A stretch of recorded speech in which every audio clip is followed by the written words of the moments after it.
Tudo bem com você? As crianças já foram para suas salas. E hoje eu quero compartilhar uma novidade com você. Durante todos os dias, desde o domingo, nós transmitimos a mensagem pelo YouTube. Desde domingo. E cadê ele? Minho tá ali. E a gente foi fazendo testes e mais testes, né, Minho? Nessas transmissões. E hoje eu também quero dar um oi especial a quem estiver nos acompanhando agora pelo YouTube, ou quem vai nos acompanhar depois, quem vai ver esse vídeo depois, porque ele vai estar lá salvo no canal do YouTube da igreja Adventistas Areia Branca. E você tem um papel essencial nisso também, que é compartilhar esse vídeo depois. Não precisa compartilhar agora, não precisa mexer no seu celular agora nós vamos estudar a palavra. Mas você pode depois, em casa, compartilhar esse vídeo para outras pessoas. Compartilhe para outras pessoas e já compartilhe, já fazendo um convite para estar amanhã conosco. Estar na sexta-feira, que vai ser um dia, como o Anselmo falou, né? Festa no céu. Aproveite, mande o vídeo e também compartilhe para que outras pessoas possam também acompanhar. Vamos lá, vamos abrir nossas Bíblias. Hoje nós vamos falar sobre as marcas de Cristo na família. O que Cristo ensinou, falou e fez pela família humana. É o que nós vamos ver hoje. Abra aí a sua Bíblia, João capítulo 2, a partir do versículo 1. Se você está em casa, está acompanhando também e tiver uma Bíblia, recorra aí à palavra de Deus. João capítulo 2. Abre aí a sua Bíblia.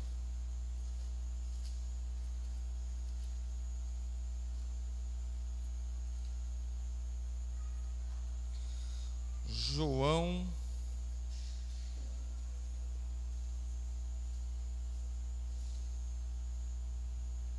capítulo 2. Nós falamos desde o sábado, na verdade, pela manhã, no domingo, à noite, até hoje, sobre marcas de Cristo que ele deixou em várias situações. Falamos da marca de Cristo na educação, como ele era um educador nato, era um mestre nato, em nos passar conhecimento e fazer a gente avaliar a nossa vida e nos dar oportunidade de mudança. Nós também falamos ontem sobre a liberdade, as marcas de Cristo na liberdade, as marcas de Cristo na valorização da vida. E hoje nós vamos falar sobre as marcas de Cristo na família. João capítulo 2, a partir do versículo 1. Eu peço que você feche seus olhos e nós vamos falar com Deus agora, que vamos estudar a palavra dele. Bom Pai, nós estamos aqui na tua casa e te pedimos nesse momento que aquilo que iremos estudar, todas as palavras que vamos ler, vamos ouvir, elas possam servir, ó Pai, para o nosso crescimento espiritual, que a gente possa obter o máximo de informações, mas que a gente não saia daqui só cheio de informações e de conceitos. Que nós possamos sair daqui, Senhor, decididos a fazer as mudanças necessárias, e a principal delas é permitir que o Senhor esteja no controle de tudo, da nossa vida e inclusive da nossa família.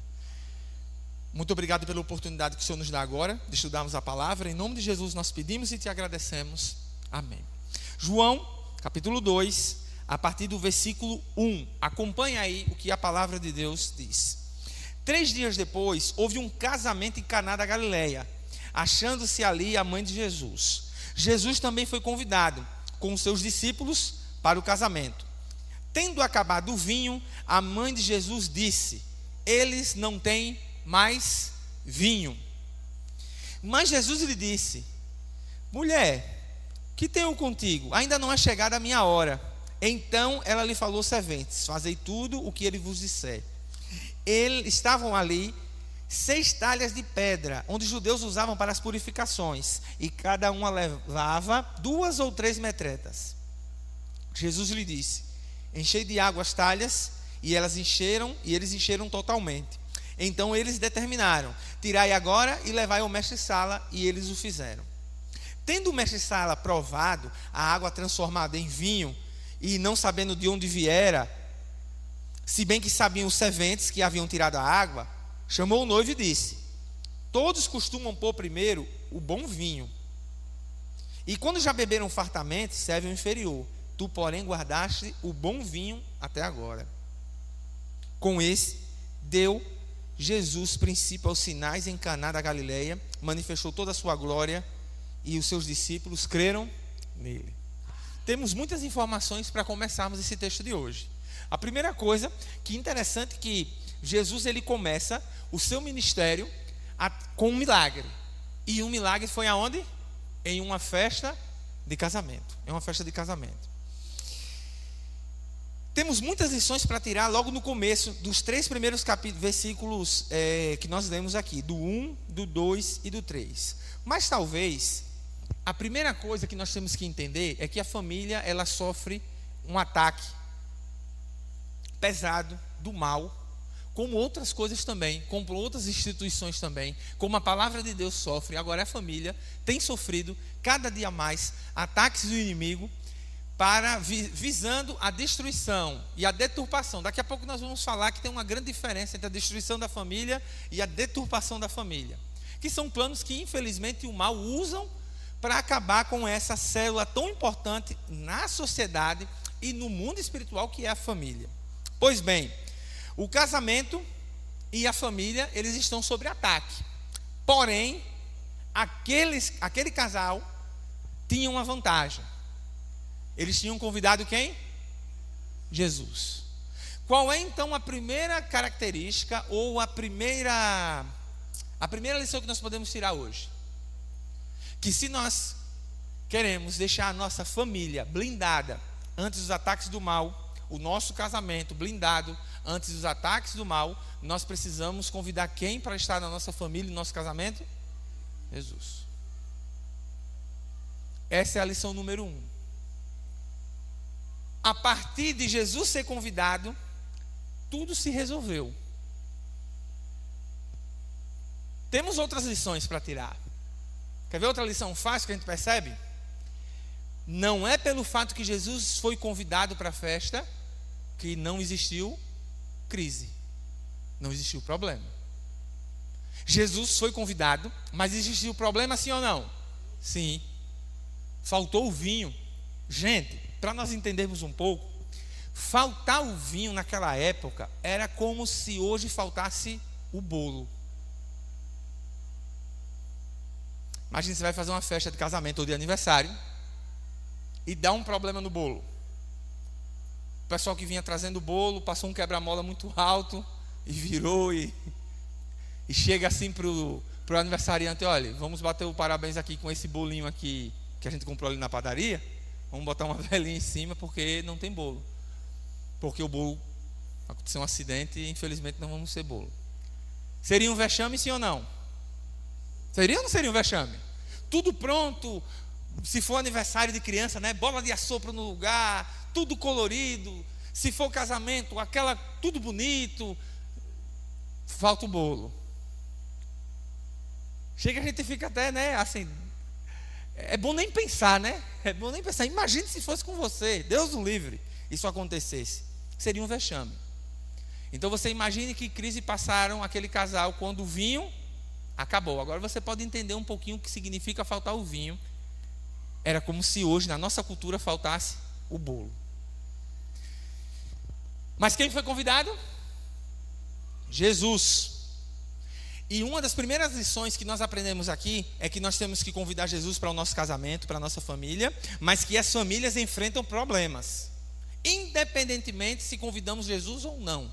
Se convidarmos Jesus, vamos passar problemas, e se não convidarmos Jesus, vamos passar problemas também. A diferença é que quem convidou Jesus tem Jesus para resolver, e quem não convidou Jesus tenta resolver sozinho e acaba não resolvendo nada. Essa é a diferença. Eu digo isso porque muitas vezes é vendido que se você fazer determinado tipo de coisa, frequentar tantas vezes a igreja por semana, não faltar nenhum culto, não fazer isso, fazer aquilo e aquilo outro, isso garante a você que na sua vida você não vai ter problemas. E a Bíblia não diz isso. Ao contrário, a Bíblia diz assim, que no mundo nós teríamos o quê? Aflições. Mas ele diz assim: tem de bom, porque eu venci o mundo. O fato de o seu casamento ou a sua família passar por uma crise, isso não quer dizer que Jesus não esteja nela. E isso vai um recado tanto para quem passa ou já passou por uma crise no seu casamento ou na sua família, e para aqueles que gostam de julgar quem passa. Porque às vezes nós nos sentimos assim: o casamento está passando por uma crise, aí é porque não tem Deus, faltou alguma coisa aí. Não é bem assim. Porque Jesus estava no casamento e a crise não deixou de existir. A diferença vai ser como ela vai ser resolvida. E se vai ser resolvida. Mas famílias, elas passam, infelizmente, por problemas. Agora, outra lição que nós tiramos aqui. A mãe de Jesus, quando viu o problema na frente dela, ela tomou a decisão que eu falei um pouquinho sobre julgar, né? E continuando um pouquinho sobre isso, ela fez uma coisa que todos nós cristãos, nós devemos fazer quando nós passamos e percebemos o problema, principalmente quando não nos diz respeito. Quando não é sobre você. Porque quando é sobre você ou sobre mim, nós fazemos tudo para tentar esconder, para que as pessoas não saibam. Mas nós temos um costume terrível de quando é com os outros, a gente quer se meter, a gente quer colocar quer dar opinião sem ser chamado, é inconveniente, pode ser até chato. Porque nos falta o time. Você já tentou resolver ou ajudar alguém a resolver o problema, mas a forma que você foi acabou estragando tudo? Pronto. Às vezes nós somos inconvenientes, às vezes nós somos julgadores. Veja o exemplo de Maria. O vinho faltou, sim ou não? Quem viu primeiro que o vinho faltou? Jesus ou Maria? Maria, a mãe de Jesus, viu primeiro que o vinho acabou. O que foi que ela fez? Ela foi para quem resolve. Se você tem um amigo, se você tem um conhecido ou um próprio parente, está passando por uma crise no seu casamento, principalmente no casamento, na família, tente levar aquela pessoa, se a pessoa der abertura para que você o ajude. Porque se ela não te der abertura, não adianta, porque você pode até piorar as coisas. Mas leve a pessoa a ver quem resolve. Veja, Maria não ficou comentando. Olha, você viu? Faltou o vinho. Vixe, que vexame. Não é assim? A gente não é assim? A gente não é assim? Eita. Outros podiam ter dito assim: bem feito, estava se amostrando demais, para que essa festona toda aí, não teve dinheiro para pagar o vinho. É ou não é assim? Ou eu estou falando uma coisa do outro mundo? Não é assim? A gente não é assim? A gente como ser humano não é assim? Outro chega e diz assim: tá vendo? Por isso que eu não fiz festa, para não passar uma vergonha dessa. Mas ninguém resolveu o problema. Maria não comentou. Ela foi atrás de quem podia resolver. Então ela foi para quem? Para Jesus. Comentou com alguém, fez uma rodinha ali, começou a conversar, e olha que coisa, e agora o que vamos fazer? Vamos começar a chorar, talvez resolva. Não, foi até Jesus. Jesus, filho, acabou o vinho. Uma das principais dicas de resolução de crises e problemas no casamento, e quando a gente fala isso, gente, entenda uma coisa, no caso, esse tema, estou eu aqui falando sobre ele, mas tanto eu ou como qualquer outra pessoa que fala sobre dicas de casamento, isso não quer dizer que o casamento meu ou de alguém que fale sobre isso é mil maravilhas e que não tem problemas e não tem crises. E o fato de a gente estar dando essas dicas aqui não quer dizer que eu entenda mais que você. Você pode ser que você está me ouvindo e tenha 10, 20 anos de casamento mais do que eu. Mas isso aqui é bíblico. Eu não estou falando de experiência de vida, estou falando de Bíblia. Experiência de Bíblia, talvez eu chamaria uma pessoa que tivesse 40, 50 anos de casamento. Ela viria aqui e daria dicas, né? Olha, como ter um casamento de 50 anos. Ela ia começar a falar. Mas nós estamos falando aqui, agora, de Bíblia. E a Bíblia me mostra aqui, e mostra a você, no versículo que você está lendo, que a gente deve procurar, quando a crise acontece no casamento, quem resolve. É inadmissível, quando nós passamos problemas na nossa casa, amigos nossos, a gente compartilhar coisas do nosso casamento, da nossa família, com amigos nossos, e não com o nosso cônjuge. o nosso cônjuge saber de coisas que você está planejando pela boca dos outros. Isso é terrível. É quase de trocar o cadeado da casa, para quando a pessoa voltar, não tem mais a chave não abrir. Você imagine, fulano, que feliz eu fiquei, porque a sua esposa disse que vai fazer tal e tal coisa, ou passou naquele concurso. Como? Aí a gente, a gente gosta de não passar feio. Também estou muito feliz. E por dentro, quando chegar em casa, quando eu chegar em casa. Gente, é péssimo isso. Agora, é claro que eu estou falando de coisas maiores, mas, gente, de coisas pequenas coisas. Você vai deixar de compartilhar com seu esposo, para compartilhar com uma pessoa de fora? Mas é muito meu amigo da infância. É seu amigo de infância, ele tem um espaço na sua vida, e sua esposa tem outro espaço. Eles têm primazia antes de qualquer amigo seu. Mas esse amigo aqui é um encarne, a minha mãe deu de mamar ele também, porque a mãe não tinha leite. Mas pode ser o que for, irmão de leite, você imaginar aí. É sua esposa. Mas para não dizer que a gente só está falando de esposa, você quer ver outro? Você tem alguma dificuldade que seu filho tem em casa e você expõe para os outros alguma dificuldade que ele tem. Seu filho faz xixi na cama. Aí você, para tentar educá-lo, aí você diz na frente de todo mundo. Aí, Raquel, diga aí para ele parar de fazer xixi na cama. Seu filho vai amar você. Ele só vai esperar os 18 chegar. E aí você vai pagar. E vai pagar caro. Porque você quebra a confiança. Procura quem? Resolve. Maria procurou quem? Maria ficou com fofoquinha. Coisa feia. Oi, coisa feia. Que terrível. A gente gosta, de dar opinião na vida dos outros. Que terrível. Se fosse eu, não ia ser assim. Eu não deixaria chegar numa situação dessa. Não você nada, eu nada. Quem somos nós? Então, se aparece uma família, aparece um casal e te dá abertura para que você apresente uma solução, aponte para quem? Resolve. Eu, se fosse você, faria isso. Se eu fosse você, eu faria aquilo. Gente, isso mais confunde do que ajuda. Aponta para quem? Resolve. Agora, ela não expôs, ela não comentou e ela não fofocou. Olha que lição, tríplice lição para nós hoje. Não exponha, não fofoque e não comente. Casos de família, fiquem em família. Caso você seja uma pessoa muito íntima e tenha uma abertura e soube de alguma coisa, aponte para quem resolve. Não piore a situação, antes melhore. Se não pode melhorar, fique calado. Salomão disse isso em Provérbios. Que às vezes o silêncio é muito mais precioso do que falar.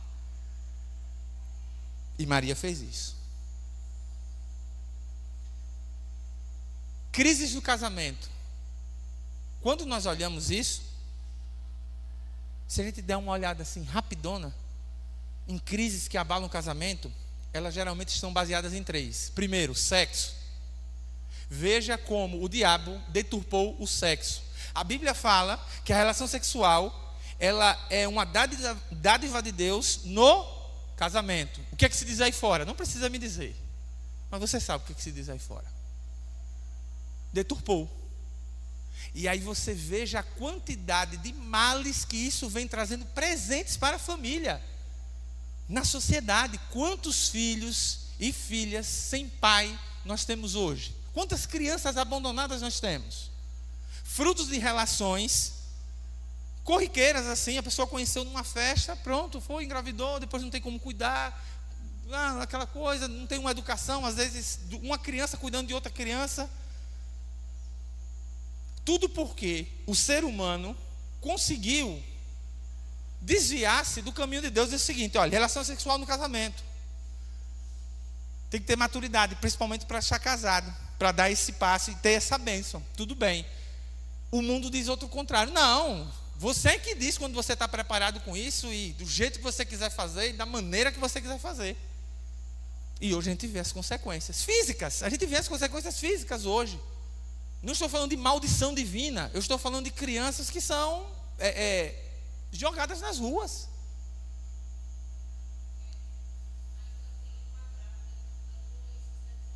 Eu ia tocar nisso agora. Sim. Sim.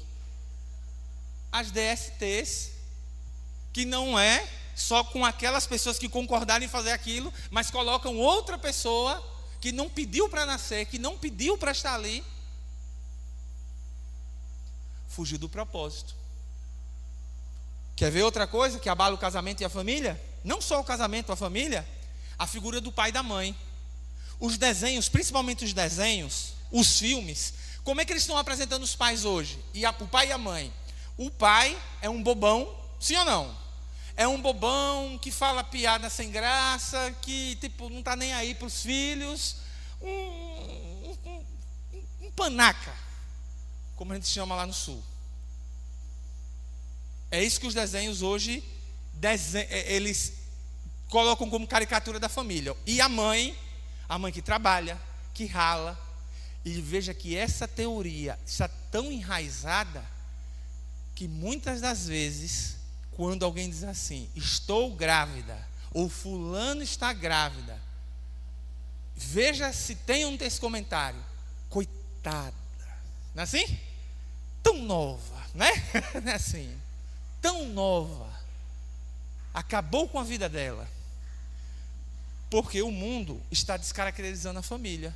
Ser mãe é uma bênção. A Bíblia diz que os filhos são herança do Senhor. O Senhor passa uma herança. Você acha que Deus passaria uma herança para você, uma herança ruim? Claro que não. A Bíblia diz que os filhos são herança do Senhor. Mas veja como o mal deturpa. Gravidez hoje é uma questão de, meu, coitado, o que foi que ela fez? Que vacilo, né? Coitado, perdeu a vida dela. Como se fosse um fardo. E caracteriza o pai como se fosse um bobão, assim, um irresponsável. É isso que as nossas crianças estão assistindo nos desenhos, que você permite dar o celular na mão delas. Então daí você espera o que vai sair, qual tipo de família sairão, se a gente não fizer algo urgente, para desmistificar e colocá-los na rota correta do que é uma família. É isso que eles estão assistindo. Pais bobões, frouxos, e mães sobrecarregadas que trabalham, ainda tem que cuidar da casa, dos filhos e tudo mais, que parece mais um fardo do que uma bênção ser mãe. É isso que a gente está vendo por aí. Deturpação. Saiu da rota.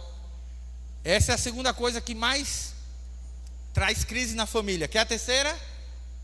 A deturpação do amor. Mas será que conseguiram deturpar o amor? Conseguiram. E eu vou dizer por quê. A Bíblia diz que aquele que não ama não conhece a Deus, porque Deus é amor.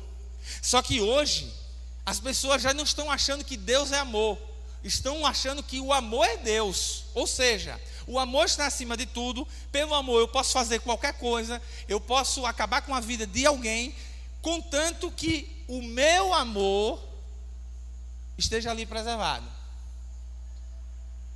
Então eu estou aqui, eu amo alguém que já está em outro relacionamento, mas como eu amo, e Deus é amor, e Deus ele me aceita do jeito que eu sou, e Ele quer que eu seja feliz, então eu vou lá, acabo com o casamento de alguém, acabo com a família de alguém, em nome do quê?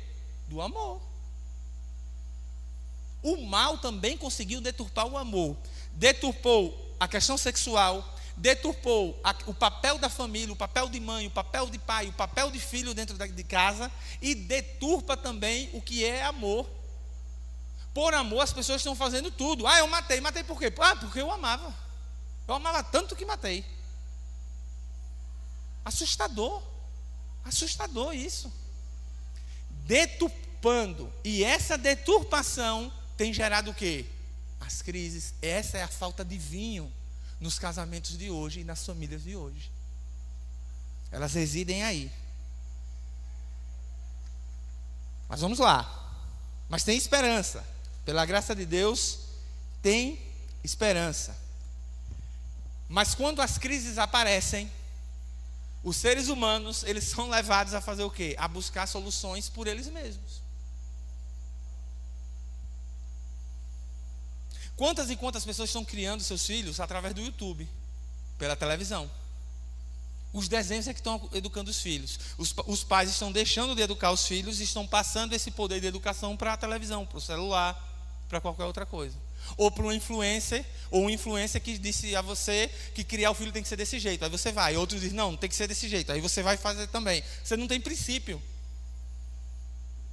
Quem falar mais alto você faz, porque você está perdido. Estamos perdidos, parece isso. A gente não sabe mais criar um filho. Aí eu tenho que ficar lá buscando no YouTube. Deixa eu ver, esse psicólogo disse que é para fazer isso aqui, então vou fazer. Não, o outro disse que não, agora eu vou fazer assim. 10 dias eu tento isso, 10 dias eu tento aquilo, e no final você não faz nada. Sendo que os princípios da criação de filhos e qualquer aspecto familiar estão na palavra de Deus. Você não precisava abrir, principalmente se você conhece. Uma vergonha você abrir e procurar. Pela literatura que o Espírito de Profecia tem sobre isso. Somos assim, perdidos. É ou não é assim as famílias hoje? Na maioria. Eu não estou dizendo que é a sua nem a minha, mas não é o que a gente vê? Porque começa a recorrer para tentar consertar as crises do jeito que dá humanamente. Não procura Deus, não convida Deus e quer consertar pela sua própria força. Então, começam a criar seus filhos com princípios antibíblicos, secularistas, sendo que a palavra de Deus está tudo ali claro, é só seguir, querendo resolver as coisas pelo próprio eu, diferentemente do que aqueles homens, do que aquele casal do casamento fez. Convidou Jesus e Jesus resolveu. Mas teve uma coisa que fez a diferença naquele milagre: a obediência. O que foi que Maria, mãe de Jesus, falou? Façam tudo o que eles vos disser.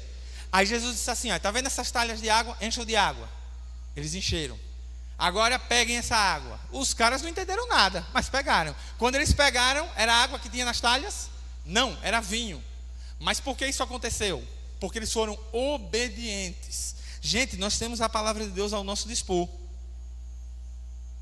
E tocando novamente nesses assuntos da questão da família, da questão sexual, nós sabemos quais são os conselhos que Deus tem nessas áreas. Toda vez que nós nos desviamos, desobedecemos, nós quebramos a cara. Não tem outro remédio, não tem outro jeito. Não foi porque Deus ele cochilou bem na sua hora e aí... Não. Tem princípios. Apesar que o mundo hoje diz, não, os princípios sexuais da Bíblia, sexo no casamento, isso é uma coisa muito quadrada, isso aí já não vale mais, isso é uma coisa do tempo antigo. E hoje nós estamos vendo que isso se transformou em libertinagem. E nós estamos vendo onde isso está parando. É só a gente olhar ao nosso redor. Fugir dos princípios de Deus só vai acarretar a cada um de nós e a nossas famílias problemas. E aí, como nós falamos, na questão sexual, as DSTs, os filhos abandonados, a sociedade totalmente descompassada, a falta de maturidade dos pais para criar os filhos, porque tiveram eles muito cedo, porque não foi planejado, porque fugiu do propósito. E esses problemas vão acumulando. Agora, aí você pode dizer assim, meu Deus, isso tem solução? Ou vai acabar tudo assim? Graças a Deus não. As coisas não vão terminar assim. Porque Jesus veio aqui a essa terra morrer por cada um de nós. E também veio para implantar suas marcas de restauração na família. Você pode estar falando com você e você está pensando assim, se eu tivesse ouvido isso há 20 anos atrás, talvez a minha vida fosse diferente. Mas isso não quer dizer que sua vida acabou hoje. E que agora não tem mais jeito. Tem sim.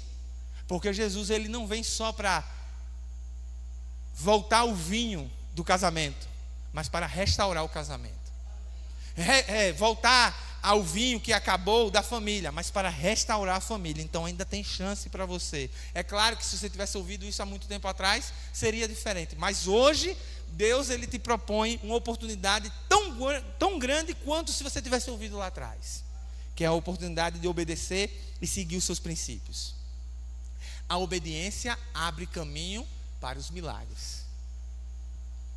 Você está precisando de um milagre? Seja na área da família, como nós estamos comentando, ou qualquer outra área, atente ao caminho da obediência. Ela abre os caminhos, alarga os caminhos para o milagre, que é o que nós precisamos. Porque concordem comigo, ter uma família hoje, no mundo caótico que nós vivemos, e ter uma família assim, seguindo o padrão de Deus, todo mundo sabendo qual é a sua função na família, todo mundo ali unido, com problemas, dificuldades, porque todos têm, mas ali eles se unem. É ou não é um milagre hoje? É claro que é um milagre, mas não é um milagre que só pode ser, sabe, para outra pessoa, aquela pessoa que eu conheço, aquele que já morreu, ele tem uma família assim, mas hoje não tem como. Não, Deus oferece a você o mesmo milagre. Agora, a obediência é o caminho, e não faça o que seu coração mandar. Alguém já te disse isso? Você já teve uma dúvida e perguntou a alguém, e a pessoa falou assim: faça o que o seu coração está mandando. Está mandando fazer. Faça o que o seu coração manda. A própria Bíblia diz que o nosso coração o quê? É enganoso. Não faça o que o seu coração manda. Faça aquilo que Deus ele está pedindo para você fazer, porque Ele vai restaurar a sua família, vai restaurar seu casamento, vai restaurar o que precisa ser restaurado. Terceira lição. Nós vimos que Jesus foi convidado, a primeira grande lição. A segunda, que a obediência é o caminho do milagre. E a terceira, agora e última, o melhor ainda está por vir. O vinho é conhecido por cada vez mais velho que fica mais amargo, é assim? Não. Cada ano mais velho ele fica até mais caro, não é isso? E não é à toa que Jesus fez esse milagre no casamento e fez essa conotação, eu tenho certeza. Por quê? Qual lição nós podemos tirar disso? Que o princípio e o propósito de Deus para o casamento e para a família é que cada ano que passa, cada tempo que mais passam juntos, melhor fica. Veja como o mundo hoje está ao contrário. Hoje, cada ano que passa, pior fica, não é assim? Não é assim? O que o mundo lá fora é isso. Eu estou passando por uma crise de casamento. Quantos anos você tem? Eu tenho 10 anos. É normal. Agora, meu filho, é ladeira abaixo. Não é assim que o pessoal fala? Agora, 10 anos, deixa chegar nos 15. Se você aguentar os 15, você vai ver. É pior ainda. Mas veja que na ideia de Deus é o contrário. E tem sentido. Vejam comigo, o casamento é colocar duas pessoas que pensam diferentes, foram criadas diferentes, gostam de cores diferentes, gostam de comidas diferentes, dentro de uma casa. Não é isso o casamento? Se formos resumir, é isso aí. Você sai da casa de mamãe, o outro sai da casa de papai, com seus gostos, seus mimos e tudo mais, e vão para uma casa. E lá é que aí vai ver quem tem água para vender. Vai ter que deixar o egoísmo de lado, o outro vai ter que ceder, o outro vai ter que ter mais paciência, o outro vai ter que contar 1, 2, 3, até 20, até 100 e tudo mais. À medida que você vai vivendo mais tempo, é como um quarteto, é como cantar em um grupo, num coral. Cada vez mais ensaia, melhor vai ficando. Não é assim? Então, Deus instituiu o casamento, duas pessoas que foram criadas em ambientes diferentes. Elas vão morar juntas agora, dentro de uma casa, com a bênção de Deus, com o convite de Jesus ali. O que é que vai acontecer? À medida do tempo que passa, eles vão se conhecendo. Mas veja que o diabo, ele deturpa isso. Vou dizer alguma coisa para vocês. Essa semana eu fiquei assim, assustado. Eu presto alguns serviços também, online, para cartórios. E essa semana eu vi uma demanda de um cartório, que são alterações em livros, em registros civis. Quando você casa, quem casa no civil, você vai lá, casou, e aí você tem uma certidão de casamento. E é só uma, né? Uma para os dois, né? Já mostrando que ali não é mais dois, é um, né? Se os dois precisarem da carteira, da certidão de nascimento do casamento ao mesmo tempo, vai ter problema, porque não tem duas cópias, só tem uma. Pois bem, quando há separação, tem um processo chamado averbação. E aí tem uma anotação que é feita ou embaixo lá da certidão de nascimento ou atrás da certidão. Aí para a semana eu tenho que mexer lá nos PDFs lá, que tem mais ou menos 1000 páginas, e das 1000, cada página um casamento, 1000 casamentos, eu vou mexer mais ou menos aí em 575 casamentos. De 1000, 575 se desfizeram. Isso é grave, gente. Daqui a pouco, para dar certo no casamento, está sendo mais fácil você ganhar na Mega Sena. dizem que as possibilidades são 0,00000. Que bom que a gente seguindo a palavra de Deus, a gente nem joga isso para não ficar se iludindo com isso. Mas daqui a pouco está sendo mais fácil. As pessoas casam e se separam. E dizem assim, já vão para o cartório dizendo assim, vou casar. Se não der certo, o que é que eles dizem? Me separo. Simples. Eu vou morrer por causa do casamento. Parece que já está indo para dar errado, não é assim? Agora, quando vai subir a casa, fazer o alicerce e subir a casa, não diz assim, vou fazer essa casa. Se ela desabar, desabou. Não, aí não. Aí você chama o melhor pedreiro, melhores materiais, né, Selmo? Fica ali no pé do pedreiro, ali, porque você não quer que a casa vá ruir. Agora, quando a gente vai para um passo tão importante quanto o casamento, não, se não der certo, separa. Gente, é assim que o mundo está caminhando. Vixe. Falta compreensão. Mas eu não sabia que depois de tanto tempo ele ia ficar assim. Mas poderia ter observado antes. São os princípios de Deus que às vezes a gente deixa para lá, e quando a gente deixa para lá, problemas acontecem. Então, o melhor pode estar por vir.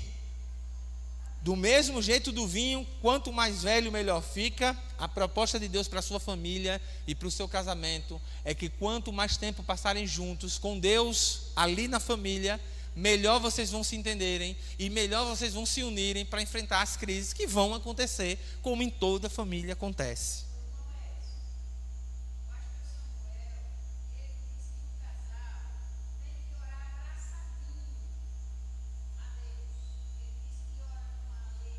Sim.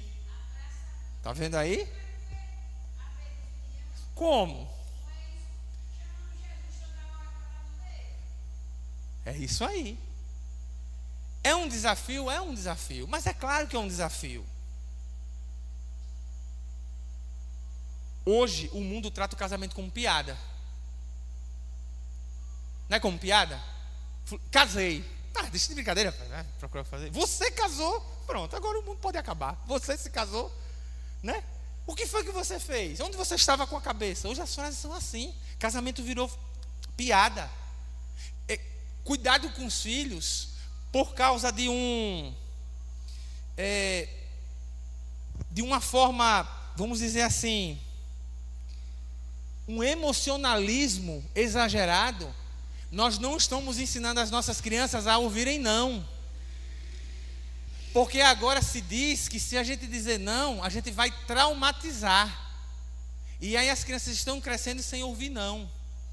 E a gente também tem pais que não sabem também ouvir não.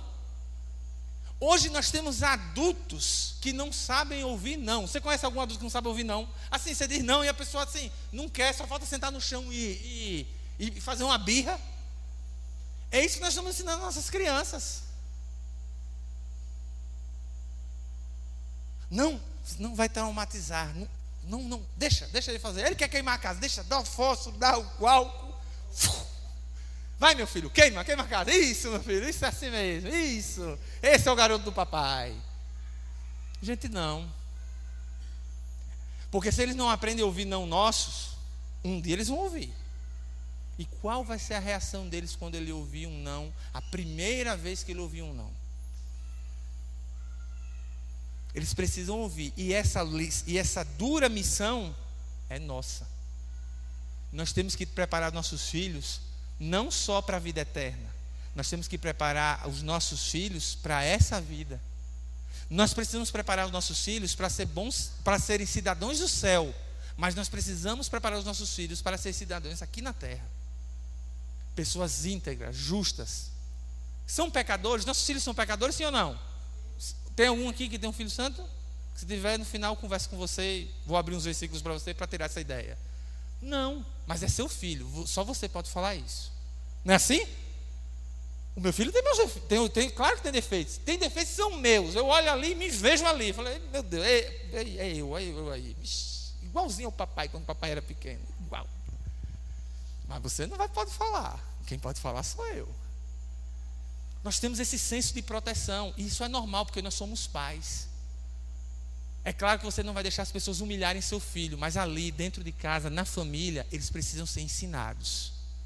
Eles precisam ser ensinados quando eles pisam na bola, a saberem que pisaram na bola. E ser explicado que não é assim que funciona. Olha, meu filho, te amo, você mora aqui no meu coração, mas isso aí não. E da próxima vez que você fizer isso, nós vamos conversar. E a conversa não vai ser assim. Vai ser uma conversa um pouco diferente. Então, caso você não queira uma conversa mais quente do que essa, então estou te dando a rota aqui, vai por aqui. Precisam ser conversados, precisam ser orientados. E a gente está deixando a criação dos nossos filhos na mão da televisão, na mão do YouTube, sabe, dos filmes. E nos filmes tudo pode, não é assim? O menino voa, o cachorro fala, não é assim? Tudo acontece, o menino vai crescendo, que pode fazer tudo, aí ele vai para a escola, tem um entreveiro com o menino, quer fazer o que quer, aí o outro encontra um igual, opa, aqui não, aqui é um arrisco, daqui você não passa. Mas nunca ouviu, não, vai sofrer, e você vai sofrer junto também. Então por que não agora? Por que não agora voltar aos princípios da Bíblia? Por que não agora usar a Bíblia como manual para criar os seus filhos e para manter a sua família, a tratar bem a sua mulher, a tratar bem o seu marido? Por que não usar a Bíblia? Se a Bíblia tem os conceitos, tem os ensinos, todos aqui diante dos nossos olhos, só não faz quem não quer. Jesus, ele quer transformar a sua família e ele quer salvar a sua festa. Ele não quer que a sua família sirva de esparro para os outros. Olhe como a família de fulano e tal, que vergonha, ninguém presta. Você já deve ter ouvido essa frase. Parece que tem uma coisa naquela casa, ninguém presta naquela casa. Deus, ele não criou sua família para isso, não. Deus, ele não criou sua família para ser alvo de comentários pejorativos. Deus não colocou seu filho no mundo para que ele fosse alvo de olhares tortos, porque é uma criança mal educada, é uma criança mal colocada, não sabe se portar. Deus, ele criou o seu filho. Deus permitiu que você formasse uma família, te deu uma esposa, te deu um esposo, te deu uma família, para que juntos vocês pudessem honrar o nome de Deus aqui na terra. É para isso que Deus, ele criou sua família. O mal não, o mal, ele quer humilhar você através da sua família. Então ele vai querer de todas as maneiras destruí-la.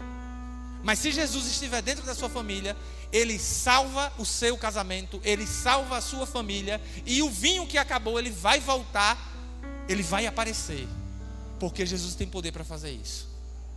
Você acredita nisso? Você acredita que Jesus está chamando você para uma transformação da sua família, para uma transformação na criação dos seus filhos, para uma transformação no seu casamento, e para que o vinho, que é a alegria, o vinho, que é a harmonia, a paz na sua casa, que acabou e você acha que nunca mais vai voltar, que agora a sua casa é uma zona de guerra, parece o Irã, bomba para tudo que é lado, xingamento para tudo que é lado. Deus, ele pode restaurar isso, se você permitir. O que eu tenho que fazer? Você pode me perguntar. E o que eu faço? Convide Jesus. Ande no caminho da obediência. E lembre-se que o melhor ainda está por vir. Mas não adianta esperar o melhor por vir se não andar no caminho da obediência. E não vai conseguir andar no caminho da obediência se não convidar Jesus.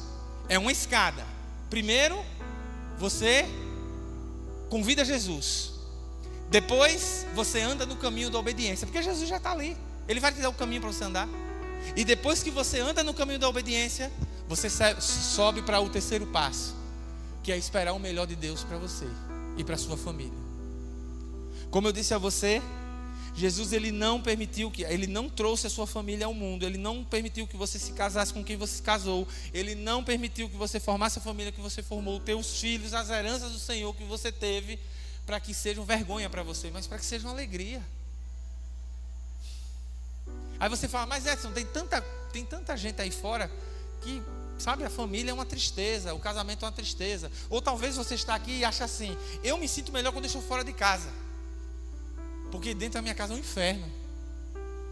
E eu vou dizer uma coisa para você, infelizmente situações assim existem. existem, mas Cristo está aí para consertá-las. Problemas na família existem também. Crises familiares existem. Crises no casamento existem.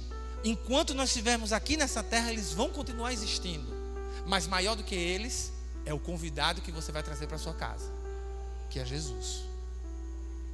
É muito bonito ter a festa de casamento, não é? É muito bonito ter a casa arrumada, construir a casa dos sonhos, ter a quantidade de filhos que você sempre desejou. Alguns, além de ter a quantidade de filhos, também tem assim, eu queria ter 3 filhos, 2 homens e uma mulher, e vem os 2 homens e uma mulher. Não, eu queria 2 mulheres e um homem, vem as 2 mulheres e um homem. Eu quero só homem, veio só homem. Só mulheres. Mas tem tudo, aparentemente, casa bonita, dinheiro, filhos bonitos. Mas quando você conversa com a pessoa, eu me sinto aqui só. Eu moro com 5, 6 pessoas, mas eu moro aqui sozinho. A gente nunca senta para conversar. Isso é triste. Mas isso pode ser restaurado. E com coisas práticas. As 3 primeiras eu já disse a você. Convide Jesus, ande no caminho da obediência e espere o melhor de Deus. Mas enquanto faz essas 3 coisas, ore. Dedique tempo para orar pela sua família. Dedique tempo para orar pelos seus filhos. Dedique tempo para orar pela sua esposa, pelo seu esposo. Conversem. Durmam tarde. Vão dormir tarde conversando. Converse com seu filho. Sabe, tem dia que seu filho está sem sono, quer assistir, né? Pai, eu quero assistir, estou sem sono. Vá conversar com ele. E fique puxando lá como é que está na escola. E o que aconteceu. E o que foi. Você vai descobrir quantas histórias você não sabe.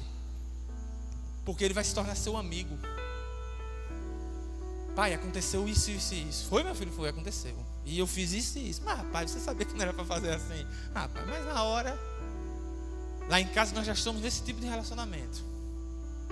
Ele chega e diz: pai, aí, eu fiz um negócio que não devia ter feito, mas eu fiz. E eu fico feliz porque ele me diz.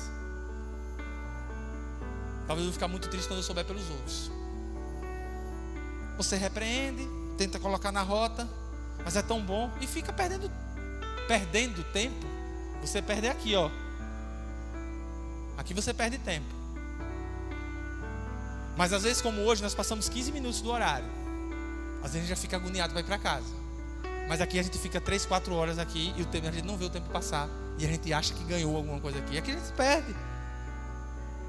Ganhe tempo conversando. Com o cônjuge. Fica até 3 horas da manhã conversando.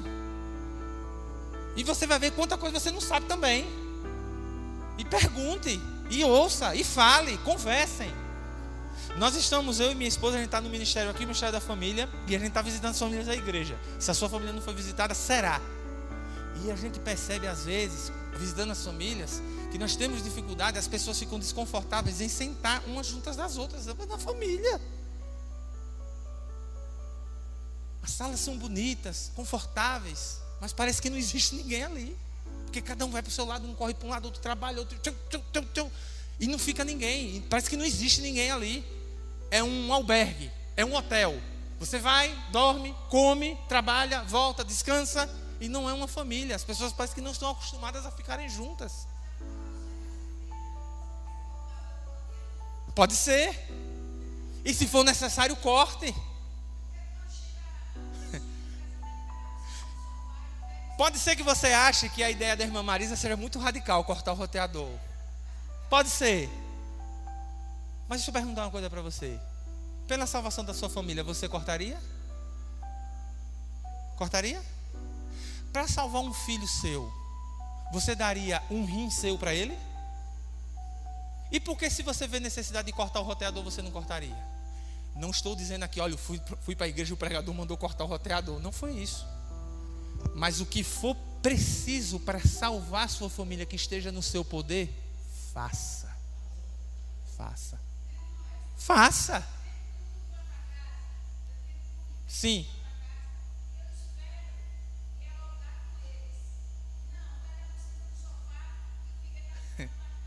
Aí a senhora vai lá e tum. Não precisa cortar. Talvez só puxar a tomada por uns instantes. Mas o que você precisar fazer, faça. É a sua família. E essa é uma responsabilidade sua. Não passe para ninguém a responsabilidade que é sua. A família é sua responsabilidade. E junto com quem? Com Deus. Não passe para a TV, não passe para o roteador, não passe para o Wi-Fi. Não passe. Sua responsabilidade. Mas você não está sozinho nessa. Você está com Deus. O assunto rendeu. Nós estamos 17 minutos passados do horário. Mas eu preciso perguntar para você hoje. Você gostaria de colocar sua família nas mãos de Deus essa noite, para que Ele restaure o vinho da sua família, que é a alegria, a paz, dentro da sua casa, e salve a sua festa? Você está disposto? Então, você que balançou a cabeça e está disposto, eu queria fazer uma segunda pergunta para você.